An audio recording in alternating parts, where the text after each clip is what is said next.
Ladies and gentlemen, it's the 2003 EmpirePoker.com World Pool Championships. Race to 5, referee in charge is Mr. Nigel Reese. Let's meet the players then, firstly from the USA. He's the reigning and defending World Pool Champion. It's Earl the Pearl Strickland. And from Argentina, please welcome Jorge Llanos.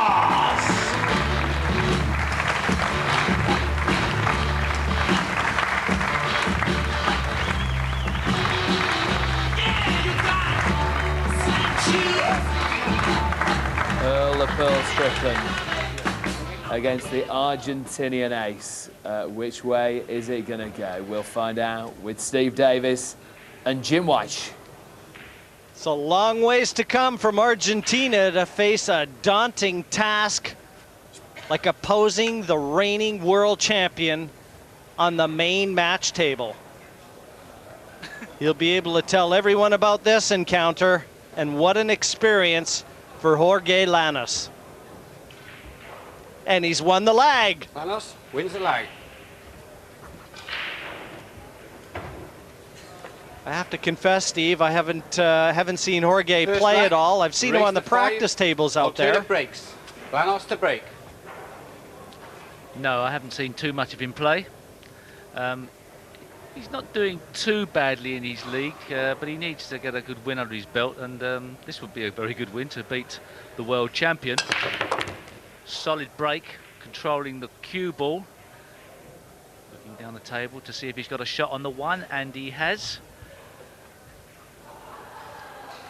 How important is it for Jorge, as we again see his break, to try and snatch some of these early racks away from the defending champion and keep him under pressure? Well, one thing we do know is that if you do get Earl under a bit of pressure, you sometimes can get a result because of that. Not all the time, because he is a fantastic talent. That was a very confident hit straight away. Manoeuvring the cue ball round by playing straight, not straight at the one, off the side cushion first. What do you say about those glasses, Jim? I mean, let's sort of not beat about a bush. What's going on there? Well, he says that they enhance his vision, probably take a little of the bright lights away and help him to focus. And if that's his story, he can certainly stick to it. Trouble is, everything's going to look like the one ball through them, surely. You've got 9 ones.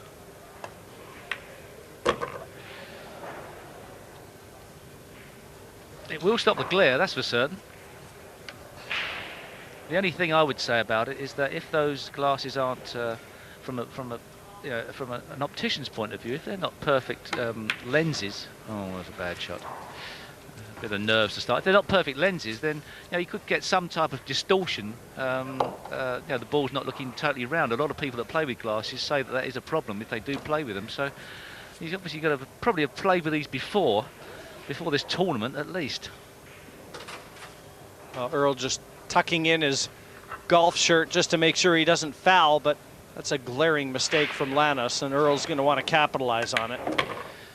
There's never been a snooker player that hasn't played, that's played snooker at professional level. They've always played with what's called swivel lenses, so that when they're actually down on the shot, the lens is actually at 90 degrees when they're looking through. He's looking through at a strange angle. And, well... Foul shot, ball in hand. Well, that's not good. I'd take him off, mate. Yeah, I don't know how many shots he's going to have to play like that before the glasses go onto the pocket. I reckon another one and they'll be off. He's played upstairs with these glasses on. I hope he's getting a few quid for them, if he's going to sacrifice winning the World Championship. Jorge will want to put pay to that for sure. You've got to feel that he gave the rack away after his miss, and to come back to the table so quickly. There's his little bio. The Squeletta. The Squeletta is sort of like a sort of mushy skeleton sort of thing-ish. He uses a Lucasy cue. Argentinian champion. He looks okay. I mean, he missed that ball, but I mean, you know, a bit of nerves match day. This is his first match, obviously, the biggest tournament of his career. Entitled to be a bit nervous, but he's one rack up against Earl Strickland.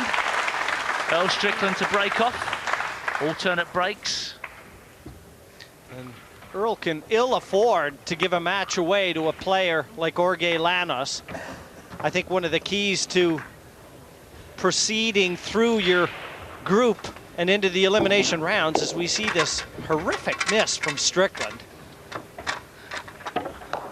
You know, I mean, he barely threatened the corner pocket with a 5 and so poorly struck that the cue ball drew right back into the corner. But Steve, I was about to say, I think one of the keys to success is the players you have to beat, you have to thump them. Yes, as Earl said, he thinks he's through in his group. I'm not absolutely sure he's given that tip a whack. That's a little an implement that's got a lot of little pins on the end, and he's breaking up the surface of the leather that he thinks has got too shiny. Second rack. So Earl then the Strickland chalk to break. holds a bit more.